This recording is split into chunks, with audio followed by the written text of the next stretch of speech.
Hello friends, welcome back to our channel toppers target. I hope आप सब अच्छे होंगे और आप सबकी प्रिपरेशन अच्छे से चल रही होगी। एज वी ऑल नो कि हम पीवाईक्यू डिस्कस कर रहे थे, तो उसी को कंटिन्यू करते हुए आज की इस क्लास में जो एग्जाम 26 सितंबर 2021 को हुआ था, आज हम इस क्लास में उसी के क्वेश्चंस डिस्कस करने वाले हैं। आई होप आप इस वीडियो को एंड तक देखेंगे। अगर अभी तक भी आपने चैनल को सब्सक्राइब नहीं किया है तो चैनल को सब्सक्राइब कर ले और वीडियो को लाइक करना ना भूले। तो आज की क्लास को स्टार्ट करते हैं। तो जो सबसे पहला क्वेश्चन है, question number first is in a Galilean telescope dash lens is used as the objective. कि गैलीलियन टेलीस्कोप में हम कौन से लेंस को एज अ ऑब्जेक्टिव यूज करते हैं, and a dash lens is used as the eyepiece, और कौन से लेंस को हम as a eyepiece use करते हैं। सो बात करें अगर Galilean telescope, so Galilean telescope में जो कॉन्वेक्स लेंस है, कॉन्वेक्स कॉन्वेक्स लेंस मतलब convergent, convex lens that is convergent, जिसे हम यूज करते हैं as the objective, as the objective. अगर बात करें कॉन्केव लेंस की, concave lens that is divergent, that is divergent, जिसे हम यूज करते हैं as the eyepiece. So let's see option. तो पहला है कन्वर्जेंट, दूसरा है डाइवर्जेंट, तो दोनों ही ऑप्शन क्या है, सही है। अब इन्होंने क्या किया, टाइम कंज्यूमिंग होते हैं ऐसे question, choose the correct code. अगर आपने सही से नहीं किया तो आप इस केस में क्वेश्चन गलत करके आओगे। तो जो पहला है बी बी इनकरेक्ट, दूसरा है A incorrect, third A and B, क्योंकि दोनों ही सही हैं। क्योंकि in Galilean telescope convergent lens is use as the objective and a divergent lens is use as the eyepiece. Is that clear? Move करते हैं नेक्स्ट क्वेश्चन पर। Question number second is if we can count the number of compression or rarefaction that cross us per unit time, so we will get the, हमें क्या मिलेगा, we will get the frequency, we will get the frequency of the sound wave। let's see option। पहला angular frequency incorrect, दूसरा है bandwidth incorrect, तीसरा frequency जो है frequency that is the correct answer। so as we all know कि longitudinal wave is formed by the, a longitudinal wave is formed by the compression और rarefactions and frequency। and अगर इसकी definition की बात करें, so number of waves crossing, number of waves crossing per unit time, number of waves crossing per unit time। is that clear? move करते हैं next question पर। question number third is if f is the focal length of a lens, कि f क्या है, that is the focal length of a lens, and then the power p of a lens is defined as we all know कि power of a lens is defined as the reciprocal of focal length, reciprocal of focal length of a lens in meter, in metre. It means अगर focal length increase होगी तो power of a lens क्या होगी, decrease होगी। तो let's see option. तो पहला incorrect, दूसरा ऑप्शन क्या है, that is the correct answer कि if F is the focal length of a lens then the power of a lens is defined as the reciprocal of focal length of a lens। Move करते हैं next question पर। Question number fourth is what is the full form of ओटीईसी, कि ओटीईसी की full form क्या है। ओटीईसी का मतलब होता है that is ocean thermal energy conversion, ocean thermal energy conversion. तो ऑप्शन देखते हैं। तो जो पहला ही ऑप्शन है ओशियन थर्मल एनर्जी कन्वर्जन, तो उस केस में जो फर्स्ट ऑप्शन ही है that is the correct answer. Next question. Question number fifth is which of the following is not an example of conservation force, कि इनमें से कौन सा कंजर्वेटिव या कंजर्वेशन फोर्स का एग्जांपल नहीं है। तो ऑप्शन देखते हैं। पहला है फोर्स ऑफ फ्रिक्शन। तो जो फोर्स ऑफ फ्रिक्शन है ये किसका एग्जांपल है, ये है नॉन कंजर्वेटिव फोर्स का एग्जांपल, नॉन कंजर्वेटिव फोर्स। तो इस केस में पहला ही ऑप्शन क्या होगा, करेक्ट आंसर, क्योंकि यही कंजर्वेशन फोर्स का एग्जांपल नहीं है। सो फर्स्ट ऑप्शन क्या होगा, that is the correct answer. Next question. Question number 6 is which of the following statement is correct, इनमें से कौन सी स्टेटमेंट सही है। तो जो पहला ऑप्शन है वो है मैग्नेटिक लाइंस ऑफ फोर्स। जो मैग्नेटिक लाइंस ऑफ फोर्स है वो स्टार्ट तो होती है नॉर्थ पोल से और एंड होती है south pole of the magnet. तो ये स्टेटमेंट तो सही है। और जो मैग्नेटिक लाइंस ऑफ फोर्स है वो एक दूसरे को इंटरसेक्ट नहीं करती, तो दूसरा स्टेटमेंट भी सही है। फिर से चूज द करेक्ट कोड। पहला है नाइदर 1 नॉर 2, तो ये तो हो गया इनकरेक्ट। बोथ 1 एंड 2, तो दोनों ही स्टेटमेंट सही है। तो उस केस में जो सेकंड ऑप्शन होगा that is the correct answer। next question। question number 7 is Archimedes principle state that, ये Archimedes principle कहते हैं कि when a body is dash dipped into a fluid at rest, कि जब हम बॉडी को या तो partially partially या फिर fully dip into a fluid at rest, the fluid exert an upward force of buoyancy equal to the weight of the displaced fluid. Let's see option. पहला है fully upward more than incorrect, partially और fully upward equal to, जो second option होगा that is the correct answer. Next question is question number 8 is which of the following statement is true about iris? कि iris के regarding कौन सी statement सही है? तो iris is the colored part that we see in an eye. As we all know कि iris क्या है? colored part है जो हमें eye के अंदर दिखाई देता है, तो ये तो सही है. दूसरा है in low light condition, कि लो लाइट कंडीशन में इरिस एक्सपेंड द प्यूपिल, ये भी सही है.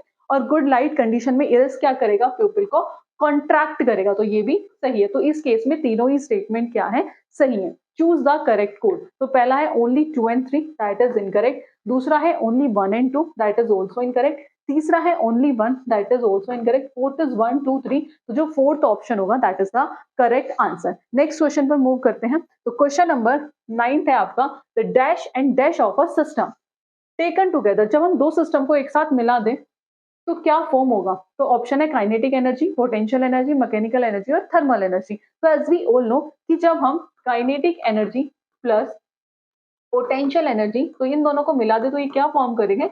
Mechanical energy. तो तीनों ही ऑप्शन क्या होंगे यहाँ पर? सही है. तो करेक्ट कोड चूज करना है, दैट इज 3 2 1, इनकरेक्ट. दूसरा है 1 2 3, सॉरी सेकंड ऑप्शन है 4 3 1, दैट इज इनकरेक्ट.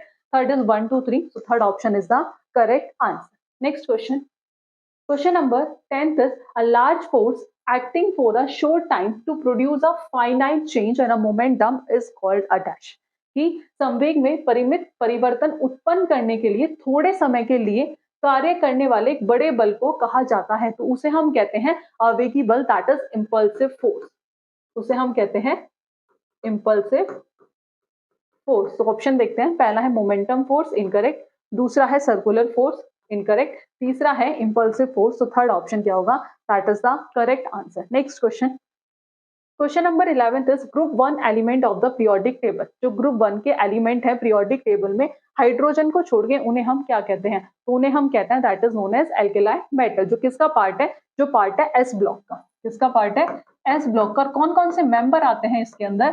तो इसके अंदर आते हैं जैसे sodium, potassium, rubidium, francium etcetera. अगर बात करें soft metal, as we all know कि जो सोडियम और पोटेशियम है वो कैसे हैं?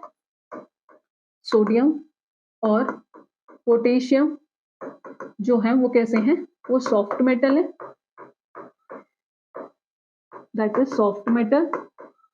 अगर बात करें फ्रेंसियम की, तो फ्रेंसियम कैसा है? That is radio active. Radio active. तो लेट्स सी ऑप्शन. पहला है एल्केलाई मेटल, तो फर्स्ट ऑप्शन ही क्या होगा? That is the correct answer. Next question.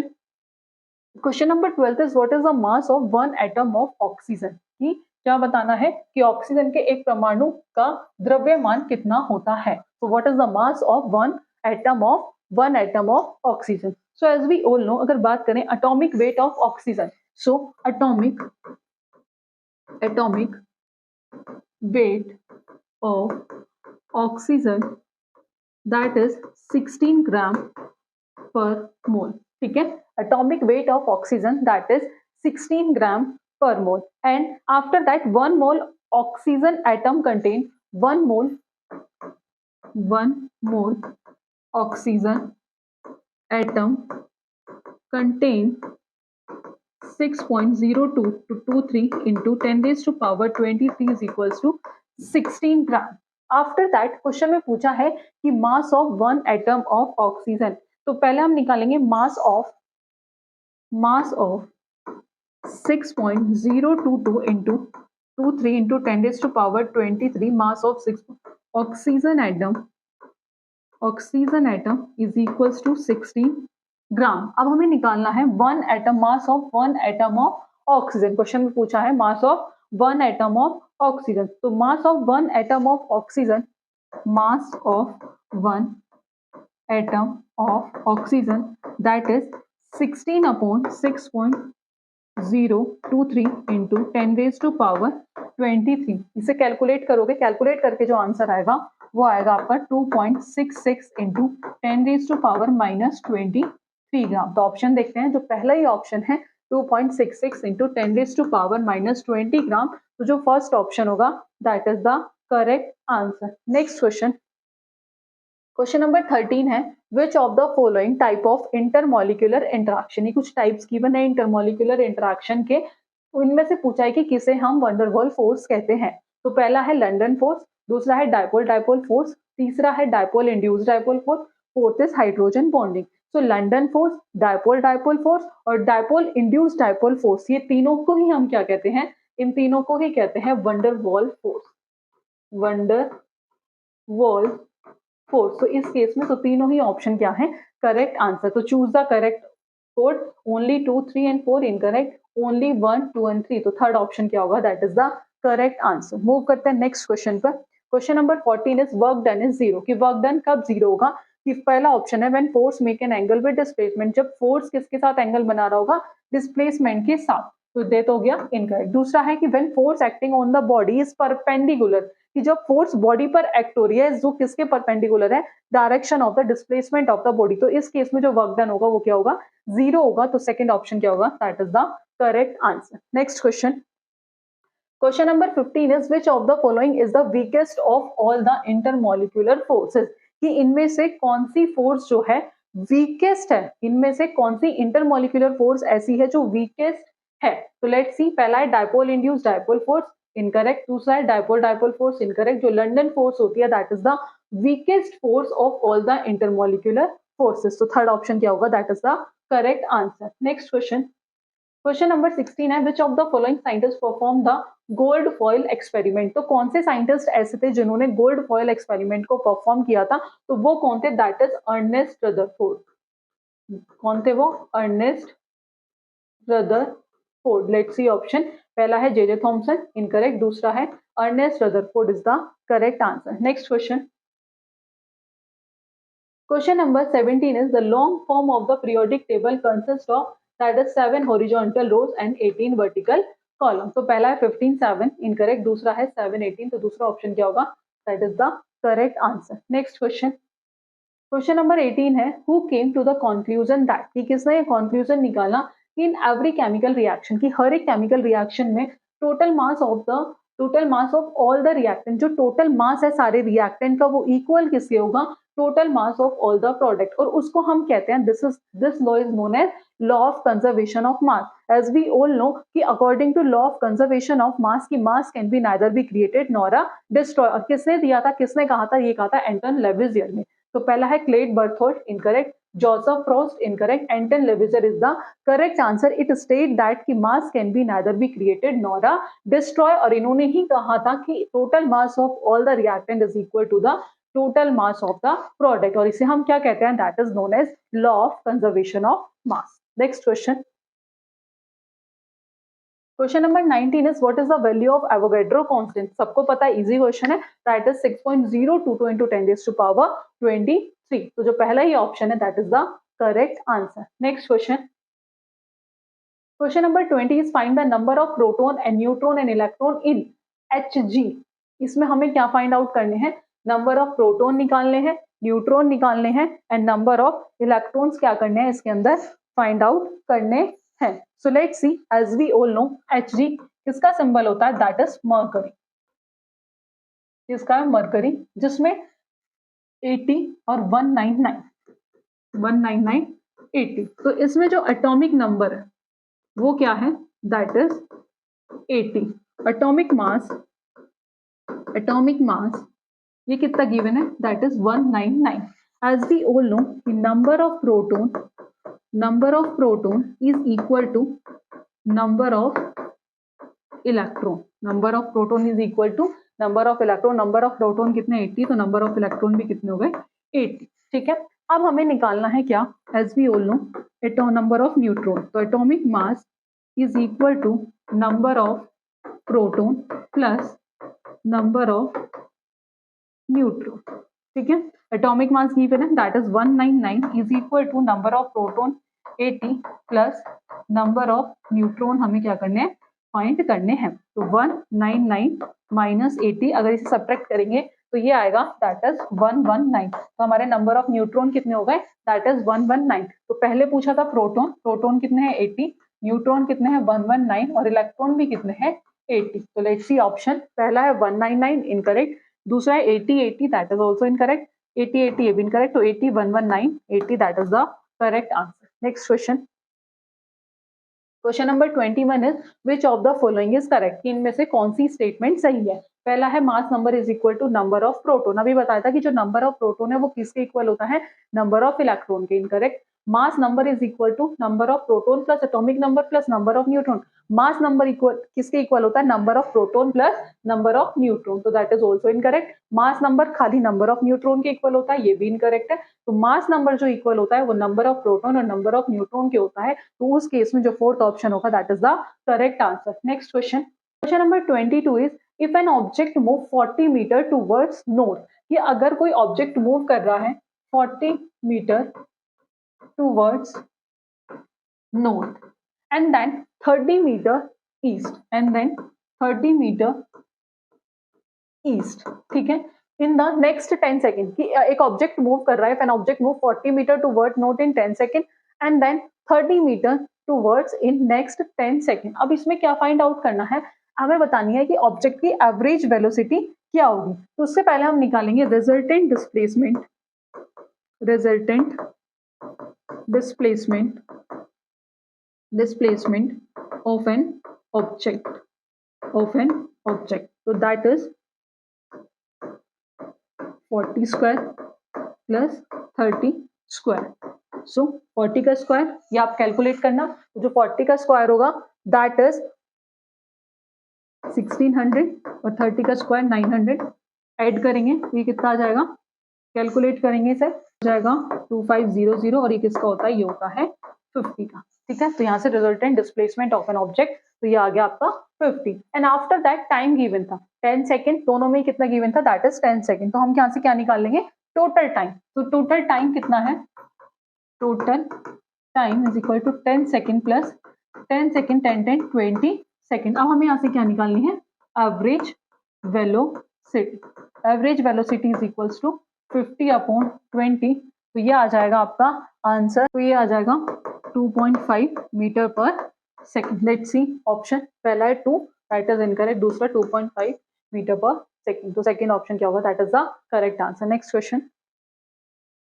Question number 23 is electromagnetic radiation is a kind of energy, as we all know कि जो electromagnetic radiation है क्या है, that is the kind of energy, तो which is transmitted through space in the form of, कि जो कहाँ transmitted हो रही है, which is transmitted through space, किसकी फॉर्म में, इलेक्ट्रिक फील्ड की और मैग्नेटिक फील्ड की, तो वो दोनों की फॉर्म में होती है, इलेक्ट्रिक फील्ड भी और मैग्नेटिक फील्ड भी, तो इसका जो करेक्ट आंसर होगा बोथ 1 and 2, तो फर्स्ट ऑप्शन होगा that is the correct answer. Next question, question number 24 this halo alkanes can be converted to corresponding alcohol, कि जो हेलो एल्केन्स है उसे हम किस में कन्वर्ट करते हैं, अल्कोहल्स में, यूजिंग डैश एज न्यूक्लियोफाइल, कि किस न्यूक्लियोफाइल को यूज करके, तो एक्वस सोडियम हाइड्रोक्साइड, ये भी एक्वस पोटेशियम हाइड्रोक्साइड, ये भी और वाटर, तो तीनों न्यूक्लियोफाइल को यूज करके किस में चेंज कर देते हैं, अल्कोहल में। तो इस केस में जो करेक्ट आंसर होगा दैट इज 1 2 और 3। एक बार इसकी एक्सप्लेनेशन देख लेते हैं। एज वी ऑल नो कि जो हेलो एल्केन्स है ये हाईली रिएक्टिव क्लास है ऑर्गेनिक कंपाउंड की, that is highly reactive class of organic compound. इसे हम वाइड रेंज ऑफ जगह जगह ये हम यूज करते हैं, अलग अलग एप्लीकेशन है। तो जब हम हेलो एल्केन्स को हीट करते हैं in a mixture of ethanol water with a solution of aqueous sodium that is potassium hydroxide, तो हेलोजन क्या करेगा, halogen is replaced by, halogen कौन है, जैसे आयोडीन, ब्रोमीन, क्लोरीन, फ्लोरीन, ये सब क्या है, हेलोजन है, तो ये किससे रिप्लेस हो जाएंगे, बाय OH से, और अल्कोहल क्या होगा, फॉर्म होगा। सो अल्कोहल कब फॉर्म होगा, जब हेलो एल्केन किसके साथ रिएक्ट कर रहा है, सोडियम हाइड्रोक्साइड, सोडियम हाइड्रोक्साइड का मतलब है that is NaOH, that is NaOH, तो ये क्या है, एक प्राइमरी हेलो एल्केन है, that is CH3 CH2 CH2Br, NaOH। तो इस केस में क्या होगा, ये जो फॉर्म करेगा ये करेगा NaBr और CH3 CH2 CH2OH, तो इसने क्या फॉर्म किया, अल्कोहल, कौन सा, ठीक है। तो in the above reaction bromine और other halogen in the halo alkane simply replaced by an OH group, और उस रिएक्शन को हम कहते हैं सब्स्टिट्यूशन रिएक्शन, और क्या फॉर्म करा, 1 2 3, तो प्रोपेन और इस केस में NaBr क्या निकल गया बाहर और क्या फॉर्म हुआ, अल्कोहल, कौन सा अल्कोहल, दैट इज प्रोपेन 1 ओल, क्योंकि ये क्या है 1 2 3, कितने कार्बन है, 3 कार्बन है, और 3 कार्बन का मतलब प्रोपेन, सिंगल बॉन्ड है, दैट इज प्रोपेन 1 ओल। ऐसी दूसरे में है, दूसरे में क्या है कि ये कौन सी रिएक्शन है, दैट इज सब्स्टिट्यूशन रिएक्शन। और दूसरी कैसी है, न्यूक्लियोफिलिक सब्स्टिट्यूशन रिएक्शन, उसमें भी क्या है, दैट इज KOH। तो इसमें क्या फॉर्म होगा, KBr, और ये फॉर्म करेगा CH3 CH2 CH2OH, दैट इज aqueous potassium hydroxide. Next question, question number 25 is which of the following order are correct with respect to decreasing reactivity. इनमें से कौन सा ऑर्डर सही है डिक्रीजिंग रिएक्टिविटी के रेस्पेक्ट में। एज वी ऑल नो कि रिएक्टिविटी के बेस पे जो मेटल्स को अरेंज करते हैं वो किस बेसिस पे करते हैं, decreasing order of their reactivity, जिसे हम रिएक्टिविटी सीरीज भी कहते हैं और एक्टिविटी सीरीज भी कहते हैं। जो हायर रिएक्टिव मेटल होता है वो कहाँ होता है, वो सबसे टॉप में होता है, और जो लीस्ट रिएक्टिव होता है, जो सबसे कम रिएक्टिव, वो कहाँ होता है, बॉटम में होता है। तो अगर बात करें इनकी, तो कैल्शियम लेड कॉपर, तो पहला ही जो ऑप्शन है वही क्या है, that is the correct answer. क्योंकि किसके रिस्पेक्ट में, अगर आपको इन केस रिएक्टिविटी सीरीज याद है, और ये आपको याद करनी पड़ेगी क्योंकि यहाँ से जनरली क्वेश्चंस आपको देखने को मिलते हैं। जो आपका चैप्टर है केमिकल रिएक्शन इन इक्वेशन, तो एक अपने आप में इंपॉर्टेंट चैप्टर है जहां से आपको हर बार क्वेश्चन देखने को मिलते ही हैं। वो चैप्टर हमने कंप्लीट करा दिया, आप जाकर वो वीडियोज भी देख सकते हैं। तो ये थे 25 क्वेश्चन जो हमने आज की क्लास में डिस्कस किए। आई होप आपको आज का सेशन पसंद आया होगा। फर्दर ऐसी क्लास के लिए आप हमारे चैनल से जुड़े रहिएगा। तो आज की क्लास में इतना ही, मिलते हैं नेक्स्ट वीडियो में नेक्स्ट टॉपिक के साथ। धन्यवाद।